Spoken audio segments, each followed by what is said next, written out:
স্কুলের শেষ পিরিয়ডে ড্রিল করাতেন সুধাদি। লাইন আঁকাবাঁকা হলে রাগ করতেন, খিটমিট করতেন, বকুনি লাগাতেন। সুধা দিদিমণি শাড়ির সঙ্গে বেমানান কেডস পরতেন পায়ে, রাগী গম্ভীর মুখ, মোটা ফ্রেমের চশমা, খুব রাশভারী। আমরা সুধাদির ওপর বেজায় চটে যেতাম। রোজ ঠাকুরকে বলতাম কাল সুধাদির খুব জ্বর হোক, যেন স্কুলে না আসতে পারে। ঠাকুর আমাদের ছোটদের কথা শুনতেনই না। সুধাদি কোনো দিন অ্যাবসেন্ট হতেন না। আমরা সুধাদিকে মোটেই ভালোবাসতাম না। ভালোবাসতাম মঞ্জুরি দিদিমণি, গায়ত্রী দিদিমণিকে। ওদের ক্লাস কখনো কামাই করতাম না। ভালোবাসতাম কাবেরীদিকে, কি সুন্দর দেখতে ছিলেন। স্কুল ছেড়ে কলেজে যাবার সময় সেই রোমাঞ্চকর দিনগুলোয় বড়দি, গায়ত্রীদির, কাবেরীদির সবাই বলেছিলেন, দেখ বড় জায়গায় যাচ্ছ, স্কুলের নামটা বজায় রাখো। মার্কশিট আনতে গিয়ে হঠাৎই খুব মন খারাপ হয়ে গেল। চেনা ঘরগুলো, চেনা উঠোন, চেনা সিঁড়ি, চেনা ঘন্টা আর টিচার্স রুম, কলতলা সব কিছুই যেন কি ভীষণ মায়াময় মনে হলো। স্কুলের মাঠের এক পাশের সেই অশোক ফুলের গাছটা দেখে হঠাৎই কেমন চোখের পাতা ভিজে এলো। দিদিমণিদের সাহায্য করার জন্য রমলা মাসি বলে এক বয়স্কা মহিলা ছিলেন।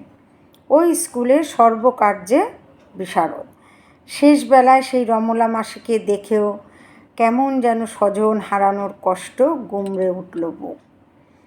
এতগুলো বছর, এতগুলো শীত, বর্ষা, গ্রীষ্ম, এতগুলো পরীক্ষা, ক্লাস, এত ঘটনা, বন্ধুদের সঙ্গে এত বন্ধুত্ব, এত ঝগড়া, সব যেন সিনেমার মতো হু হু করে মনে ভিড় করতে লাগলো। সত্যি সত্যি খুব কান্না এলো। স্কুলে আর আসতে হবে না ভাবলেই বুকটা খালি মনে হতে লাগলো। শেষ দিনে সুধাদিকে দেখেও মনটা ভারী হয়ে গেল। ভারী চশমার আড়ালে ক্ষীণ চোখ, পায়ে কেডস, সাধারণ শাড়ি। নিচু হয়ে প্রণাম করতে গেলাম সুধাদিকে। তখন বিকেল শেষ হচ্ছে। গোধূলির নরম আলো এসে পড়েছে সুধাদির কপালে। অন্যরকম দেখাচ্ছে সুধাদিকে। প্রণাম করতে না দিয়ে বুকে টেনে নিলেন। তারপর ফুঁপিয়ে কেঁদে উঠলেন। রাগ করিস না রে, তোদের কত বকেছি, কত শাস্তি দিয়েছি, খুব খারাপ ভেবেছিস আমায়, তাই না? ভুল বুঝিস না রে, তোদের কত বকেছি, কত শাস্তি দিয়েছি, খুব খারাপ ভেবেছিস আমায়, তাই না? ভুল বুঝিস না রে, তোদের ডিসিপ্লিন শেখাতে চেয়েছি।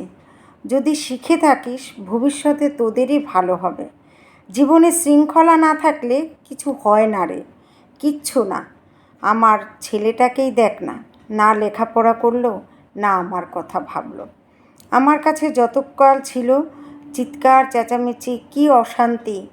বাবা ছিল না তো, যেন সে দোষ আমার উপর যত হম্বিতম্বি। এখন তো আর আমার সাথে থাকে না, বিয়ে করে চলে গেছে চুচড়োয়। দেখ না, কদিন ধরে খুব বাতের ব্যথায় কষ্ট পাচ্ছি, রান্নাবান্নাও করতে পারছি না। যাকগে, তোরা ভালো থাকিস, ডিসিপ্লিনটা বজায় রাখিস। হয়তো আমিও পারিনি, তাই। বাকি কথা সুধাদি আর বলতে পারলেন না। আমার গাল ভাসছে চোখের জলে। চোখ মুছে নিলাম। মার্কশিটে জল পড়লে ভবিষ্যতে ক্ষতি হবে যে।